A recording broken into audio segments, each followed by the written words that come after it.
Last video, we have created a program that creates two threads, main thread and one child thread. Actually, we can create multiple thread or as many as thread as we want. So let's start, and in this video I will create a program that will create three child threads. So let's start. First step is to create a main class, and I will call it as demo thread.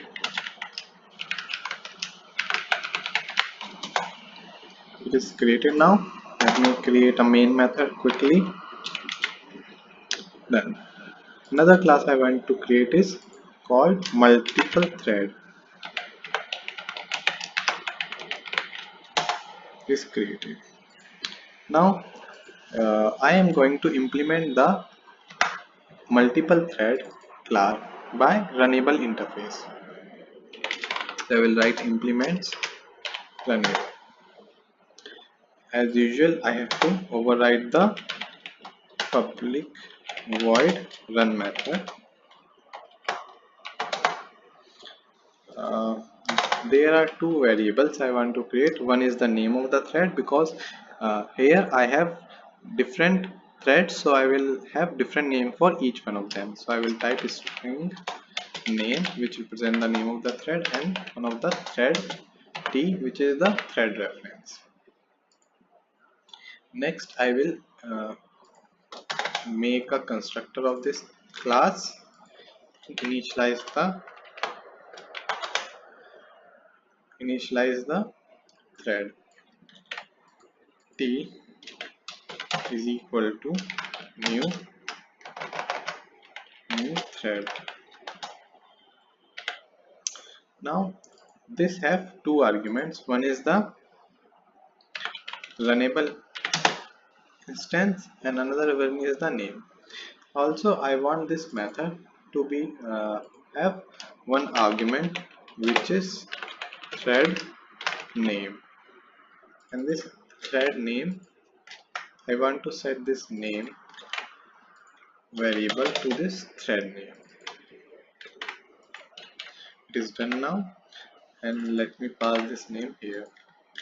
So whenever I call this constructor by passing the thread name, it will create a thread with the name that we pass. We will shortly pass the name in our main method. So let us do this work and create the multiple thread. For that I want to write a loop here so that we can see what it is doing. So int I is equal to, it will start from 5, and then it should be greater than 0, and I minus. It will print the name. So I will type name here, and then colon, and then I will sleep this thread for how many seconds? Say 100 milliseconds. Usually I have to encapsulate this with try catch. Done. Okay. Now everything is done here. Next, move to the main method and call the new multiple thread. First I pass 1 as the name of first thread, and then here I will pass 2, and here 3. While they are running, I want this main thread to exit last. For that I will call thread.sleep, and here I will pass 1000 milliseconds, encapsulating it again, and it is done.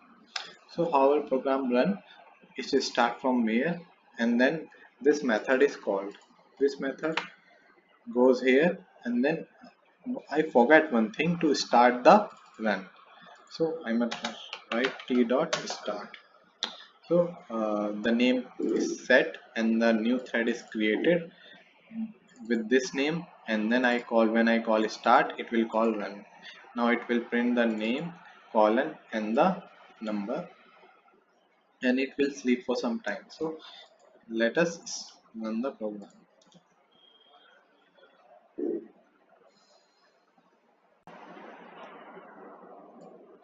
So you can see the output. The three threads are interleaved: 5, 1, 2, 3, and then 4, and then 3 and 2 and 1. So we can see we can create multiple thread using this. One thing I want to point out that we have used thread.sleep in the main method with passing 1 second as the argument. Uh, you might be thinking there might be some better way to solve this problem, or to how do we know exactly that all the threads are exited or completed? Yes, Java provides one of the way, that is using isAlive and join method. So we will use this method instead of this. So I will call isAlive on the thread. Before doing that, I should get the instance of this multiple thread, because I need to refer it. Let me call it object 1, and I will copy this, and then it will be object 2, and it will be object 3.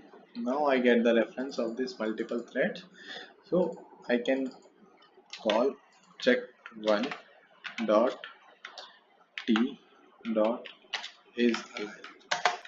So is alive will return the boolean. So I want to print the returned output.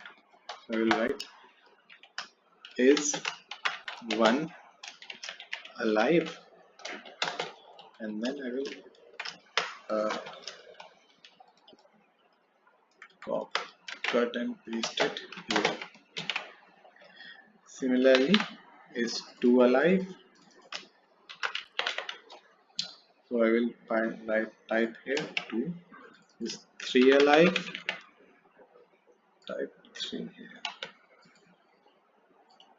Let me show you by running the program. It is building it again. Now when the main thread is run, it is showing all of these are alive, and then it will print the output. Let me show you the join method. So join is a method that waits for the thread to finish. So when if I call object1.t.join, it will wait till the object1 threads is finished. Let me show you that. So object1.t.join. As you can see, join has multiple implementations. I can pass the milliseconds or milliseconds and nanoseconds. This method shows that the join method waits for a particular amount of millisecond before exiting.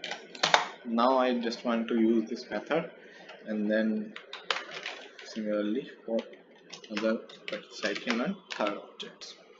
Now it is showing it might throw interrupt exception. So as usual, I have to encapsulate with this mode in try catch. Again I will print this for